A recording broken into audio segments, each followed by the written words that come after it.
Yo, it is your boy B Jones, and welcome to another episode of the Red Cup Talk, where I bring my way, my opinion, how I'm gonna say it, and how I'm gonna tell it about your favorite reality shows and some of your favorite scripted shows. But before we get into all that, what's in y'all cups tonight?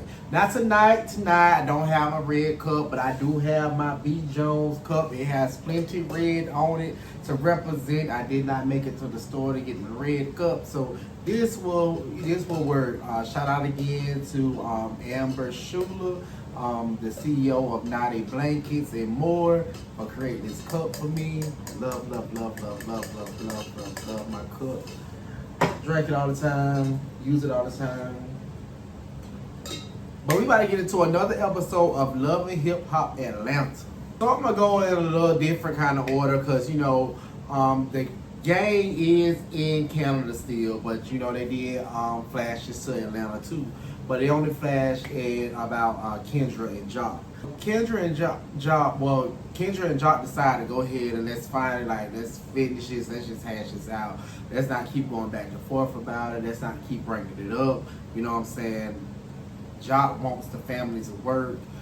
Kendra just at a space that Kendra just don't want to talk to the baby mama. Don't want to talk to Gloria. So Jock trying to do this whole kickball game in memory of his mama. He want all his kids there. If their mama have to be there, they be there. Kendra be there. Just have a good time with family. I don't know if his brother came or not. So we did meet his brother. So he just want peace and he just want everybody to get along. And know the bigger picture in life is the kids. That is the kids. But Kendra just not at a space where she wants to talk to Gloria. She feel like she doesn't owe Gloria a conversation. She don't feel like they should be friends. They should do anything. I feel like at a point she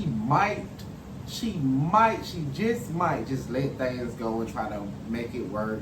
Try to be cool, not be buddy, friends, but at least, okay, hey, I can talk to you about your child. Like, hey, how you doing? And keep going about your business. They ain't gotta be buddy at all. In the midst of Kendra and Jock's conversation, Gloria calls, and Gloria wants to know, when are you gonna get your child? When you gonna spend more time with your child? I feel like that's what he was doing when he was asking her about the whole kickball game and bringing her, and so she can spend time with her. Jock has a whole football team full of kids. It's hard to go. He can spend each day with one child or one or two children, and that's still not enough time. You know what I'm saying? It's hard to be there daily all the time when you have so many children. Granted, some of his children are grown. Some of his children are grown too now, but he do still have a lot of younger kids too. So that's kind of hard. So, but luckily through all that, it seems like at the kickball game, everyone's having a good time. The kids are having a good time.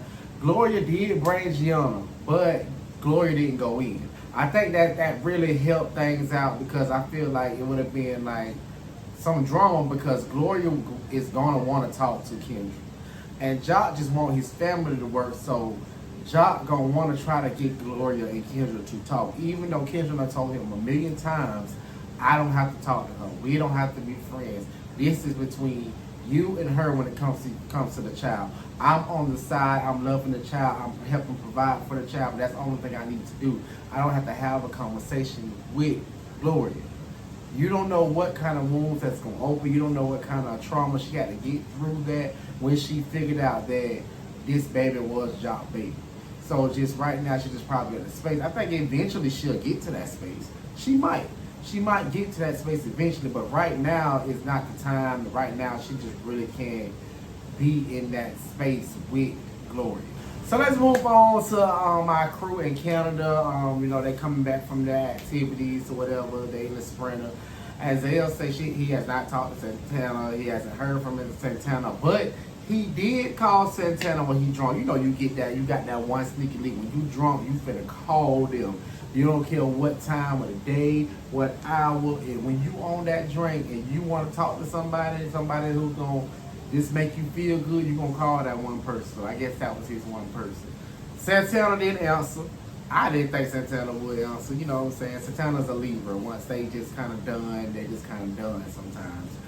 They'll come back around, but they just get in that mode where they just be done. So basically, Zell's just like, forget Santana. You know what I'm saying? Fuck Santana, pretty much.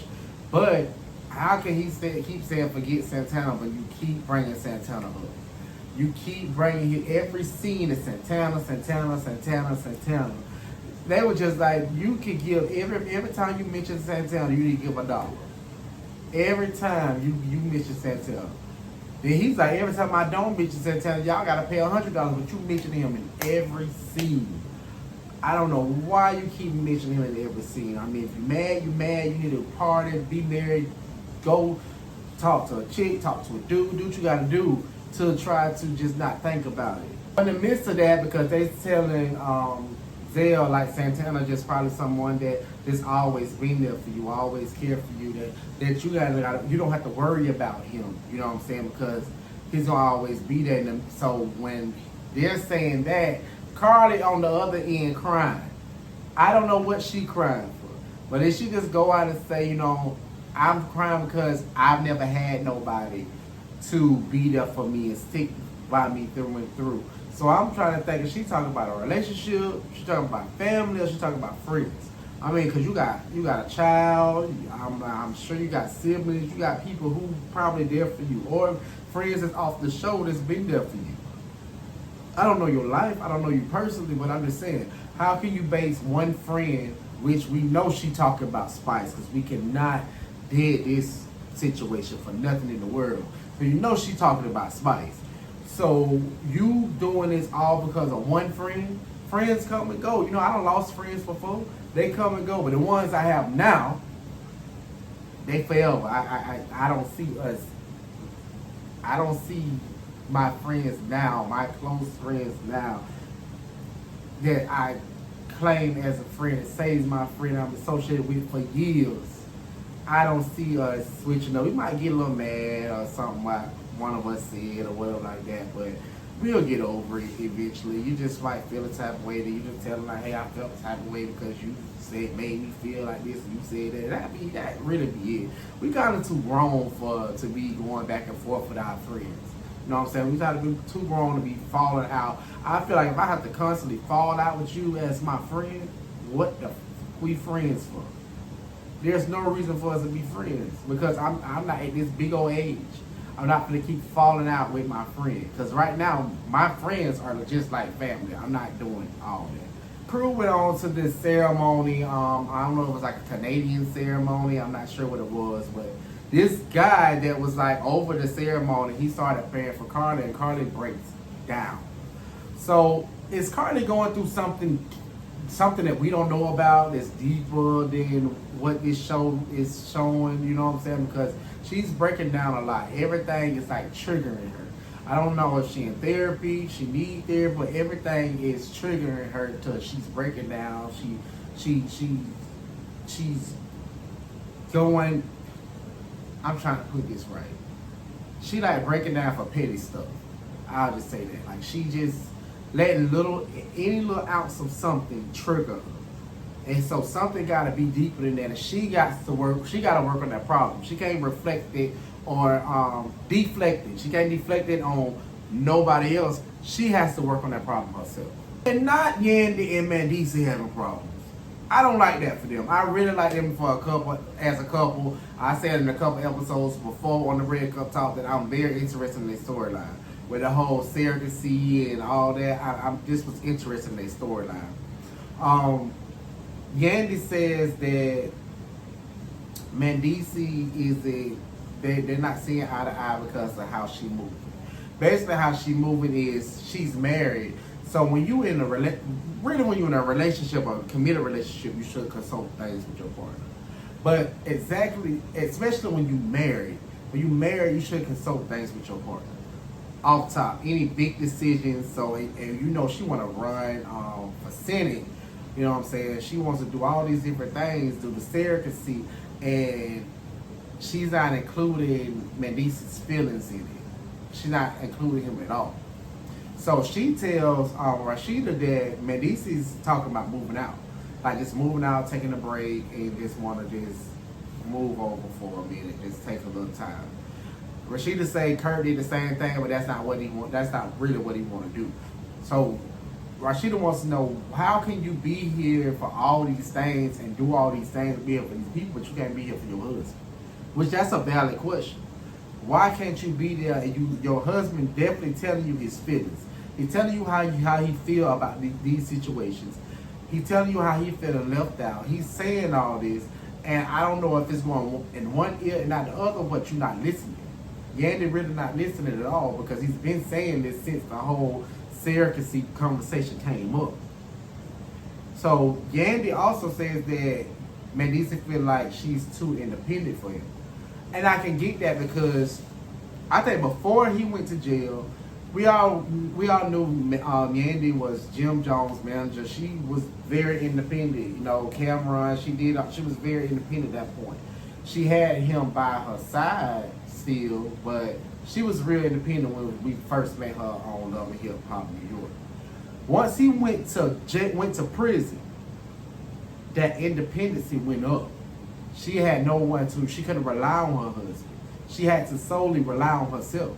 So that made her like, okay, yeah, I gotta do this. I got this business idea, I gotta do it. If this is a good investment, I gotta do it. You know, that's something she used to do. And I always said, if I'm in a committed relationship, I really don't know how I'm gonna move, because I'm so used to moving on my own. I'm so used to doing this and don't have to consult and say, hey, well, I'm doing such and such today, or I gotta do this, or I wanna take some money out the account and go invest in something like that. I'm not used to consulting with someone or anything like that. I'm used to like going off my own beat. I do whatever I want to do without consulting anybody, because I can only rely on me. If I fall down, it was my decision to go ahead and fall down. Let's go ahead and get into some drama. It seems like every time these people get to a dinner table, it's drama. Every time. I don't know if they just need to change the scene up sometimes and don't have these dinner table conversations, but it's always something being brought up. So this time at the dinner table, we got Spice tells Bambi that she's done a song with Scrappy. So Bambi wants to know, well, is Scrappy trying to do songs with anybody he think I got an issue with? Like, so he want to link up with the Ops and do a song, which Spice and Bambi not beefing or nothing like that. But I don't know if Scrappy think that. If she think that's how she thinking, how Scrappy thinking, I'm not sure. Scrappy didn't say that. So the only thing Bambi want to know, was it a diss song to her? Spice say no, none of those lyrics aimed at you. If it was a diss song to you, then I wouldn't even do the song. Now, which that's being real. That's being real. Even though in the Bahamas, Spice did cuss Bambi out or whatever the situation they had. I guess they trying to resolve that or whatever with this healing journey. So she say, no, I wouldn't have got on that song respectfully. I would have got on it if it was a diss song. So Bambi want to know that, well, did you even understand anything he was saying? Cause we know Scrap got his own like vocabulary, she's naive and all that. And Bambi was like, well, I've been married to him for all this long, and I couldn't barely understand what he was saying. Which she being petty, because you can understand what that man's saying. I know sometimes we don't understand what Spice saying, but we gonna act like we understand it sometimes, because you know that's just her culture, that's her accent. I love her accent. I just can't understand what she's saying sometimes. But I really love the whole Jamaican Caribbean accent. Spice tells the group that she's performing in Canada, and she just don't want to be selfish and just perform by herself. She wants everyone who does music on the trip to come up and do a song and perform or whatever, and show love to the culture, the Canadian people, show love. Yandy comes out and say, so are you and Carly gonna do your song together? So Spice says, so you being petty and messy pretty much, because you know we not dealing with each other. You know we not talking. Why would we do a song together? Yandy like, well, I mean, it hit #1 on iTunes, so why would you? Which I do understand that. I feel like if it did hit #1, why not do the song together? I mean, y'all ain't gotta be cool. Or look at Escape. Look at Escape, my favorite female R&B group. They had so much turmoil in their group, but they were still able to get on that stage and perform. And perform well. You didn't think nothing was going on. Because they performed very, very, very, very, very, very well. So why y'all just can't get on there and perform well? I mean, it's a bag to be made. I mean, y'all don't have to talk to each other to be friends. It's a bag to be made. Spice says she will never do another song with a friend because she got shitted on last time by Cardi. It caused too much friction from that song, and she would never do it again.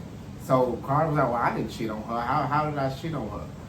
So we found out from what Spice just said, because this whole time, Cardi like, oh, she attacked me in the Bahamas, she attacked me in the Bahamas, she put her hands on me, all that. Spice says she never touched Cardi. Says she never touched Cardi. The whole aggression that they saying Spice having is by the tone of her voice and the level of how loud she goes. Which Spice said that's just how she told. And it's true. A lot of Jamaicans, I know a lot of Jamaicans, I know a lot of Haitians, all that. I know they get loud. Even my family get loud. You know what I'm saying? I can get loud. So it's like, how can you be acting like you scared because of the tone of somebody's voice? So Spice saying like, she playing victim and she trying to treat me like I'm a bully. She is playing a victim. I don't care what nobody say. Cardi has let this ride too long. She is playing a victim and she is labeling Spice as a bully. You know how social media take on this stuff. You know how people just they get on somebody's side and stand there. If you look at the whole thing with Spice and Erica Miller, they can say Spice provoked Erica Miller. They can say that. Now they're saying the whole thing in the Bahamas.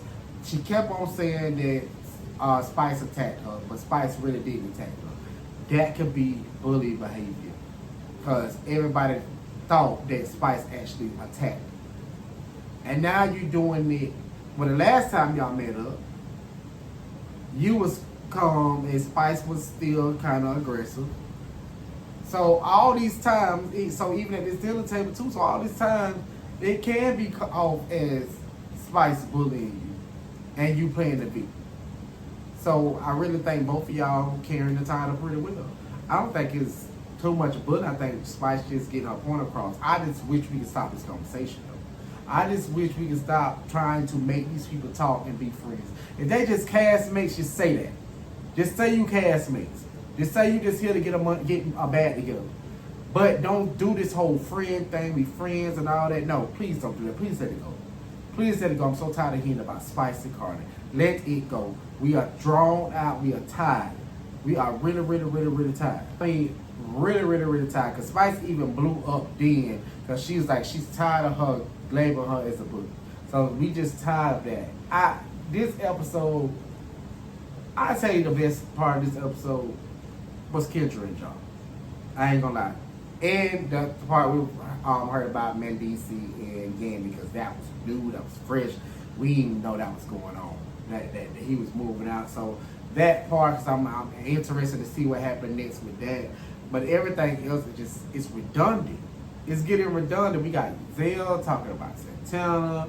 They going through it. We got Spice and got doggone Carly. They steady going through it. I'm surprised they ain't throw Sierra and Bambi in the mix. I'm thankful they didn't. So, Love and Hip Hop, you're starting to lose. You're starting to lose. You're not gonna lose me, but it's just like, where is this season going at this point? Then I just seen that they gonna sign on Miss Netta and Charles on Love and Hip Hop. I really don't see what would they bring to Love and Hip Hop. I really don't know. I don't know what they'll actually bring to Love and Hip Hop because they don't do music. They barely got love. They just somebody who just was popular on social media. I don't see what they bring. There's so many other people y'all could have got on Love and Hip Hop besides Charles and Netta. I mean, no hate or nothing to them. It's just like there's nothing being brought to this show by y'all. I don't see what y'all bringing to the show. What y'all gonna say everything? Charles, your lunch is ready. Charles. We're not gonna see that episode of Love and Hip Hop. But anyways, if you haven't already, make sure you like, share, and subscribe to my YouTube channel. Make sure you follow me on social media at BJonesENT on Facebook, Instagram, and TikTok. And make sure you press that bell notification so you can be notified every time I drop. It's your boy, Bijan.